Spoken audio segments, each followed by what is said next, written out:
Hello everyone, आप सभी का एक प्रॉब्लम है कि मैम एसबीआई पीओ का एग्ज़ाम बिल्कुल सामने है और इंग्लिश में मार्क्स नहीं आ रहे हैं कि इंग्लिश को कैसे इम्प्रूव किया जाए। तो गाइज़ ये वीडियो आप लोगों के लिए सच में बहुत इंपॉर्टेंट होने वाला है और इस स्ट्रेटेजी को फॉलो करके मैं खुद की अपनी बात बताने वाली हूँ कि मेरे क्या मार्क्स रह रहे थे और क्या मार्क्स आने लगे हैं। और आप लोग चाहेंगे तो मैं अपना वो रिजल्ट भी आप लोग के साथ शेयर कर दूंगी कि आप लोगों को पता चले कि यस मैम ने ये स्ट्रेटेजी को फॉलो किया है और अच्छे मार्क्स गेन किए हैं। तो गाइज़ रहता क्या है, सबसे पहले वो समझ लेते हैं। एसबीआई पीओ की बात कर रही हूँ प्रीलिम्स की, आईबीपीएस क्लर्क की प्रीलिम्स की बात कर रही हूँ, इवन किसी भी बैंक के एग्जाम की प्रीलिम्स की बात कर रही हूँ। तो 30 क्वेश्चंस 30 मार्क्स 20 मिनट्स टाइमर रहता है 20 मिनट्स का। उसमें आपको 30 क्वेश्चंस लगाने होते हैं, 30 मार्क्स के होते हैं। सबसे सही चीज है कि ठीक है, 1 मार्क का 1 क्वेश्चन का 1 मार्क हो गया, लेकिन गाइस नेगेटिव मार्किंग भी है इसमें आपकी। तो हम लोग कहाँ प्रॉब्लम आ जाती है कि कहीं हम लोग 80-90% श्योर भी होते हैं कि इसका आंसर ये ठीक है होगा, बट हम लोग नहीं उसको लगा पाते हैं। गाइस क्यों नहीं लगा पाते हैं?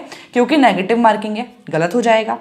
ठीक है, तो यस इन सब चीज़ों का आपको भी ध्यान रखना है। मैं अपना अगर आप लोगों के साथ एक्सपीरियंस शेयर करूं इस स्ट्रेटेजी को शेयर करने से पहले, जिससे आपको बिलीव हो कि हाँ आपको ये क्यों इसको फॉलो करना ज़रूरी है।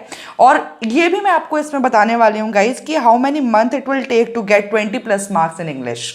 ठीक है, तो आपको कितना मंथ का टाइम लग जाएगा या कितना डेज लग जाएंगे इंग्लिश को इम्प्रूव करने में, अगर आप इस स्ट्रेटेजी को बहुत अच्छे से फॉलो करते हैं तो वीडियो को पूरा देखना है आप लोगों को। वीडियो को देखते देखते गाइस लाइक बटन को प्रेस कर दीजिए, जिससे मुझे भी मोटिवेशन आए। और अगर आप लोग चाहोगे तो मैं और भी subject wise strategy, even syllabus आप लोगों को बता दूंगी, जो आपका अपकमिंग एग्जाम में बहुत हेल्प करेगा। तो गाइस मैं अपना आपको बताऊं, मैंने जब फर्स्ट एग्जाम दिया था, मेरी प्रिपरेशन कुछ खास अच्छी नहीं थी, लेकिन फिर भी उस टाइम पर मेरे कट ऑफ से 5 मार्क्स ऊपर थे। But in English my marks is 0 guys. Yes 0 marks थे मेरे, और मेरा उसके वजह से नहीं हुआ था सिलेक्शन, बहुत खराब लगा था। लेकिन मैं अपने ऊपर तब भी काम नहीं कर रही थी उतना जितना काम मुझे करना चाहिए था। उसके बाद से जो मेरे मार्क्स में इंप्रूवमेंट, जब मैंने अपनी स्ट्रेटेजी शेयर की, जहां मैं लैग कर रही थी मैंने उस पर काम किया, तो गाइज मेरे जो मार्क्स में इंप्रूवमेंट देखने के लिए मिला वो मेरे मार्क्स 22-27 तक मार्क्स आए हैं इंग्लिश में बैंक के एग्जाम्स में। बट इसमें क्या काम आया, सबसे ज़्यादा मेरा हार्डवर्क, मैंने गाइस मेहनत की है। और इतनी बुरी हालत थी कि नहीं समझ में आता था, वीडियोस पे वीडियोस देखती थी और कि क्या कर सकती हूँ, दूसरे की स्ट्रेटेजी फॉलो करने की कोशिश करती थी, बट उतने अच्छे से नहीं हो पा रही थी क्योंकि मैंने अपनी कमियों को नहीं पहचान पा रही थी कि मेरी कमी कहाँ हो रही है। बट किया। इवन गाइज मेरे एक एग्जाम में 29 मार्क्स भी आए हैं आउट ऑफ 30, तो काफ़ी इंप्रूवमेंट देखने के लिए मिला है। इसमें मैं आप लोगों के साथ वो शेयर करने वाली हूँ, कैसे आपको करना है, क्या करना है। तो चलिए स्टार्ट करते हैं वीडियो को। गाइज इसमें आपका सिलेबस भी कवर हो जाएगा कि आपका क्या क्या रहता है इंग्लिश में। एसबीआई पीओ की बात कर लेते हैं, आईबीपीएस पीओ और आईबीपीएस क्लर्क, जो आपके एग्जाम्स हैं अभी आपके सामने। तो स्ट्रेटेजी प्लस सिलेबस में सबसे पहले मैंने अभी आपका ग्रामर रखा है, नीचे आपको कॉम्प्रिहेंसिव और कम्युनिकेटिव इंग्लिश भी पता चलेगी, क्योंकि बैंक की इंग्लिश थोड़ी सी डिफरेंस देखी जाती है। अगर देखा जाए हम लोग एसएससी से कंपेयर करें, रेलवे से कंपेयर करें और अगर अदर एग्जाम से कंपेयर करें तो गाइस ग्रामर में आपको क्या करना है, बेस्ट बुक्स भी बता दूंगी, बेस्ट सोर्सेज भी बता दूंगी, आप लोग वहां से भी फॉलो कर सकते हैं। देखो ग्रामर का पोर्शन गाइस, भले ही एग्जाम में अगर मैं परसेंट में डिवाइड करूँ तो 30 और 70% में मैं कन्वर्ट करूंगी कि ग्रामर 30% का ही आता है बस, अगर डायरेक्ट देखा जाए तो। लेकिन ओवरऑल इंग्लिश जो है हमारी वो ग्रामर पर ही कहीं ना कहीं निर्धारित है पूरी की पूरी। तो आपको पार्ट्स ऑफ स्पीच पर काम करना है। अब मैम पार्ट्स ऑफ स्पीच क्या होता है, बहुत बच्चों को पता होगा, बहुत को नहीं पता होगा। तो गाइज नाउन हो गया, प्रोनाउन हो गया, वर्ब एडवर्ब हो गया, आपके प्रीपोजिशन हो गए, कंजंक्शंस हो गए, ये सब किस में आते हैं, आपके पार्ट ऑफ स्पीच में आते हैं। इसको करना है, कहां से कर सकते हो उसको सुन लो। 120 rules of grammar Nimisha Bansal ma'am की बुक है, बुक के फॉर्म में अगर आपके पास है बुक से कर लीजिए, पीडीएफ के फॉर्म में आप लोग डाउनलोड करके पढ़ सकते हैं। बट इससे पहले एक काम आपका बहुत जरूरी है, वो है आपका क्या, प्लेन टू पैरामाउंट बुक है अगर आपके पास, अच्छी बात है, क्योंकि ये एक ऐसी एकमात्र बुक मुझे लगी गई इसकी, जो हिंदी मीडियम वाले बच्चे भी है ना वो भी इससे आराम से रिलेट करके पढ़ सकते हैं, बिकॉज पहली ऐसी इंग्लिश की बुक है जो हिंदी लैंग्वेज में भी आपको समझा रही है चीज़ें, ठीक है। तो आपको हिंदी में भी इसके रूल्स मिल जाते हैं। दूसरी चीज़ है कि जैसे मान लीजिए मैंने नाउन का एक एग्जाम्पल लिया, नाउन आपने किया, उसके बाद से उसके प्रैक्टिस क्वेश्चंस काफ़ी सारे हैं, मतलब एक्सरसाइज के रूप में आपको मिला हुआ है। 40 to 50 क्वेश्चंस आपको ईच एक्सरसाइज में मिल जाएंगे, चैप्टर वाइज है, उसको करो। इस पीडीएफ को आप लोग कर सकते हो। अगर आप लोग बुक लेना चाहते हैं तो गाइज बुक एसपी बख्शी भी आप प्रेफर कर सकते हैं अगर आपके पास है। अगर आपके पास मान लो इन तीनों में से कुछ नहीं है, फिर भी अगर आपके पास कोई ग्रामर की बुक है, अच्छी बुक है, आप उससे भी कर सकते हो। कोई ऐसा हार्ड एंड फास्ट रूल नहीं है कि जो मैंने बुक्स बताई हैं उसी से करना है। आपके पास है, अच्छी बुक है, बिल्कुल करो। ग्रामर एक तरीके से हमें क्लियर करनी है अपनी, ठीक है। अब 120 रूल्स का पीडीएफ के फॉर्म में भी गाइज आपको मिल जाएगा। टेलीग्राम चैनल पर आप लोग लिखेंगे ना 120 rule by Nimisha Bansal ma'am, तो आपको मिल जाएगा आराम से, आप उसे भी डाउनलोड करके पढ़ सकते हो। मैं प्रेफर करती हूँ कि हार्ड कॉपी में हमारे पास अगर चीज़ रहे तो हम अच्छे से पढ़ सकते हैं, तो इसलिए मैंने आपको बुक भी बता दी है। ये आपको बुक के जो बेस्ट बुक्स हैं इसके लिंक मैं आपको डिस्क्रिप्शन बॉक्स में भी दे दूंगी, अगर आप लोग चाहते हैं तो डायरेक्ट परचेज भी कर सकते हैं। ये रही आपकी पार्ट ऑफ स्पीच की बात, इससे आपका ग्रामर पूरा का पूरा कवर हो जाएगा। लेकिन जो मेन आपका होता है और कितने मार्क्स का आता है वो भी मैंने आपका इसमें लिखा हुआ है गाइस, तो ये आपको कितनी हेल्प करने वाला है उस पर बात कर लेते हैं। कॉम्प्रिहेंसिव और कम्युनिकेटिव इंग्लिश इसको मैं बोलती हूँ, क्यों बोलती हूँ, क्योंकि ये सच में दो पार्ट में डिवाइड है guys, grammar and comprehensive English में।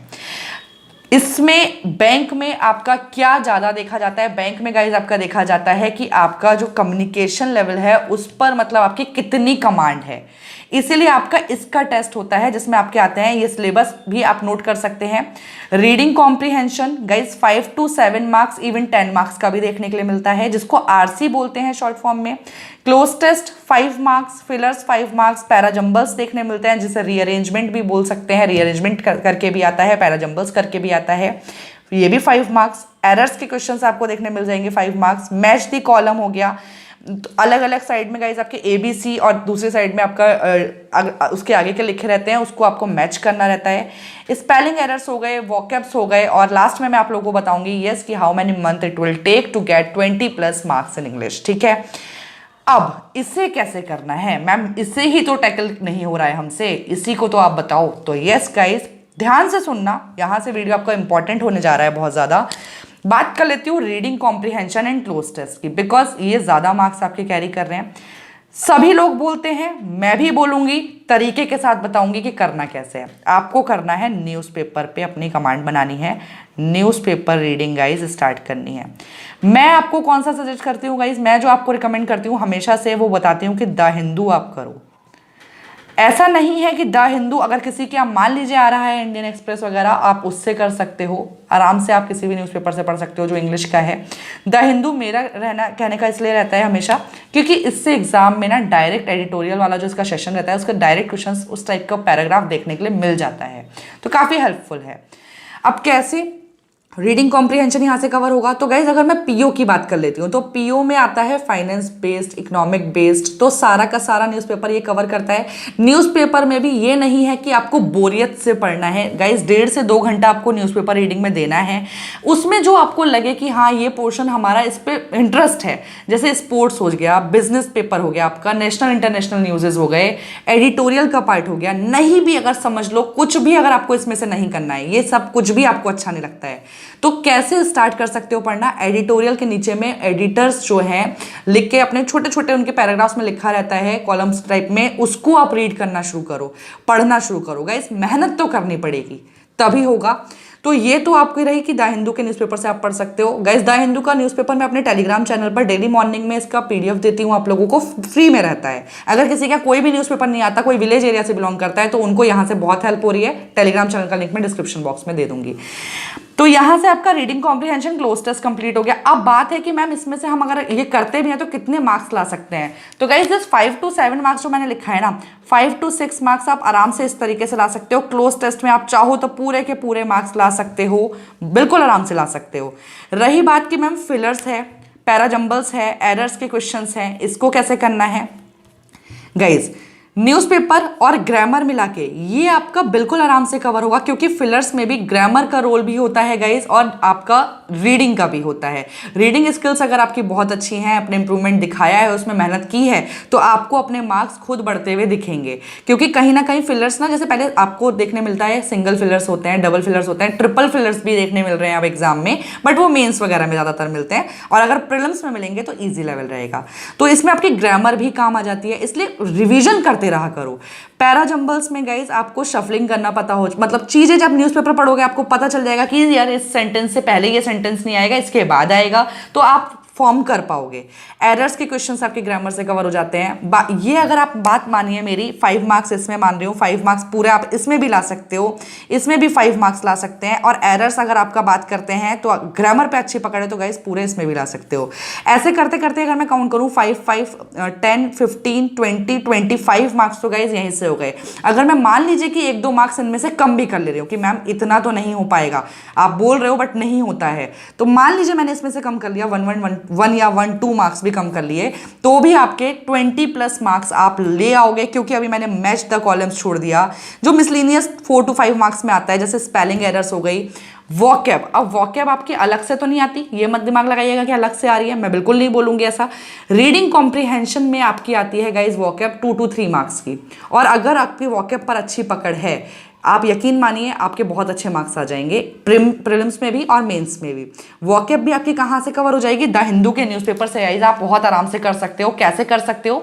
न्यूज़पेपर रीड करते टाइम पे जब आप शुरुआत करोगे बिल्कुल टफ लगेगा, आपको ऐसा लगेगा यार हमें कोई वर्ड्स आ ही नहीं रहे हैं थोड़े बहुत के अलावा, लेकिन आपके पास उस समय वर्ड का कलेक्शन तो ज़्यादा होगा। उसको आप एक पेपर पे, एक कॉपी पे कोशिश कीजिएगा कि उसके एक नोट्स बनाएं, उसे लिखें। मैं यही बोलूंगी गाइस, कोई आपके ऊपर दबाव नहीं है कि आप उसको किस तरीके से लिखते हो, आप उसको लिखो, उसके सामने उसका मीनिंग लिखो, अपनी ही लैंग्वेज में लिखो।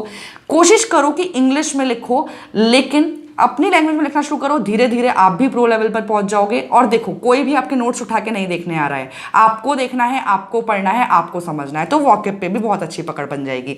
और गाइज अगर मैं इस पूरे के पूरे पोर्शन की बात कर लूँ तो आप सभी को याद होगा टेक्स्ट बुक की मैंने एक बुक बताई थी आप लोगों को, जिसमें ये बहुत अच्छे से कवर हो रहा है। इवन मैं भी उस बुक को अभी कर रही हूँ, और मैं आपको इतना भी बोल सकती हूँ कि अगर मैं ग्रेड बी की तैयारी कर रही होती है आरबीआई की, तो गाइज उसके लिए भी वो बुक काफ़ी ज़्यादा हेल्पफुल मुझे लगी, और मैंने उसके लिए एक वीडियो भी बनाया, आप उसको भी देख सकते हो। ये है बुक इंग्लिश की, टेक्स्ट बुक की, ठीक है। इसमें मैंने आपको दिखाया हुआ है, आप उसको देख लीजिएगा। इसका लिंक भी मैं डिस्क्रिप्शन बॉक्स में दे दूंगी। अगर आपको प्रैक्टिस के लिए कोई बुक रिकमेंड मैं करूंगी तो आप ये बुक देख सकते हो। रही बात इसकी कि मैम आपने बता दिया 20+ मार्क्स, 25+ मार्क्स हम ले आ सकते हैं, हम लोग ओवरऑल कट ऑफ जो है हमारा इंग्लिश से जो रह जाता है वो हम क्लियर कर सकते हैं। लेकिन इस पूरे स्ट्रेटेजी को हम फॉलो करें, कब तक करें कि हमारे अच्छे मार्क्स आना शुरू हो जाएंगे? तो गाइज मैं आपको बताऊं, एसबीआई पीओ के एग्जाम में आपके ज़्यादा टाइम नहीं है, 40 to 50 डेज मैं लेके चलूँ तो गाइज ये स्ट्रेटेजी से अगर आप चलते हो ना, बिल्कुल जैसा मैंने बताया, तो आप विदिन 30 डेज आप अच्छे मार्क्स ले आने लगेंगे।